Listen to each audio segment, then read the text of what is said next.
नमस्कार दर्शकों, स्वागत करता हूं एक बार फिर आपका आपके अपने चैनल पे सनातन प्रचार। चलिए शुरू करते हैं आज का वीडियो। महाभारत के बाद पांडव और भगवान कृष्ण का क्या हुआ। महाभारत प्राचीन भारत में लड़ी गई भीषण लड़ाइयों में से एक महायुद्ध की कहानी है। यह न सिर्फ धर्म की जीत का प्रतीक है, बल्कि यह सच्चे कर्म की प्रेरणा देता है। मगर क्या आप जानते हैं महाभारत के 18 दिवसीय युद्ध की समाप्ति के बाद क्या हुआ? कौन राजा बना और उसके बाद की कहानी क्या है? आज हम आपको बताने जा रहे हैं महाभारत के युद्ध के बाद की कहानी। एक, पांडवों ने हस्तिनापुर में किया 36 साल शासन। महाभारत के युद्ध के बाद पांडवों की जीत हुई। युधिष्ठिर को हस्तिनापुर का राजा घोषित किया गया। उनके के नेतृत्व में पांडवों का राज पूरे 36 साल चला। युधिष्ठिर के राजतिलक के समय गांधारी ने कौरवों के नाश के लिए श्री कृष्ण को दोषी ठहराते हुए शाप दिया कि जिस प्रकार कौरवों के वंश का नाश हुआ है, वैसे ही यदुवंश का भी नाश होगा।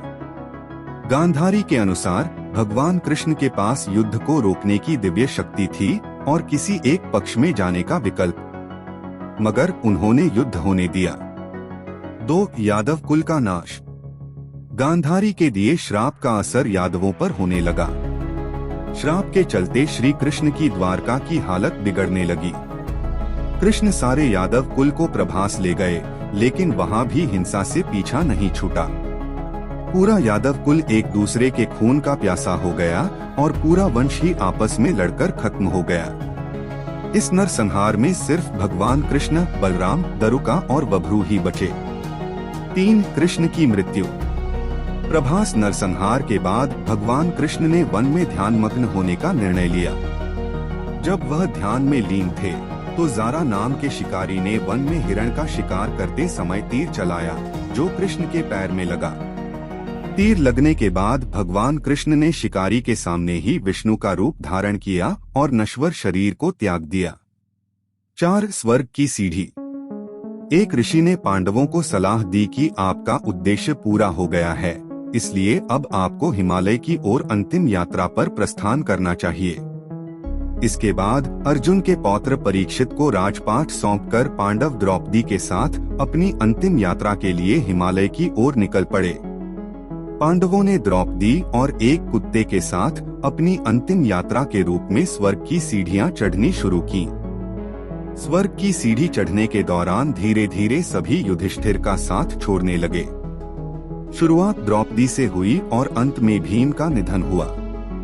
माना जाता है कि पांडवों में सिर्फ युधिष्ठिर ही कुत्ते के साथ हिमालय के पार स्वर्ग के दरवाजे पर पहुंच सके। 5, तब मिला युधिष्ठिर को चैन। स्वर्ग के दरवाजे पर भगवान इंद्र ने युधिष्ठिर का स्वागत किया और उनकी अंतिम यात्रा में शामिल होने का आग्रह किया। युधिष्ठिर के साथ गया कुत्ता वहां गायब हो गया, जो वास्तव में यमराज थे। उन्होंने युधिष्ठिर की प्रशंसा करते हुए युधिष्ठिर को सबसे पहले नरक दिखाया। वहां द्रौपदी और अपने बाकी भाइयों को देख युधिष्ठिर उदास हुए। तब भगवान इंद्र ने कहा कि अपने कर्मों की सजा पूर्ण कर वे भी जल्द ही स्वर्ग में दाखिल होंगे। तब युधिष्ठिर को चैन मिला। आशा करता हूँ वीडियो आपको पसंद आई होगी। ऐसे और वीडियो देखने के लिए जुड़े रहिए हमारे चैनल से। लाइक करें, सब्सक्राइब करें, शेयर करें।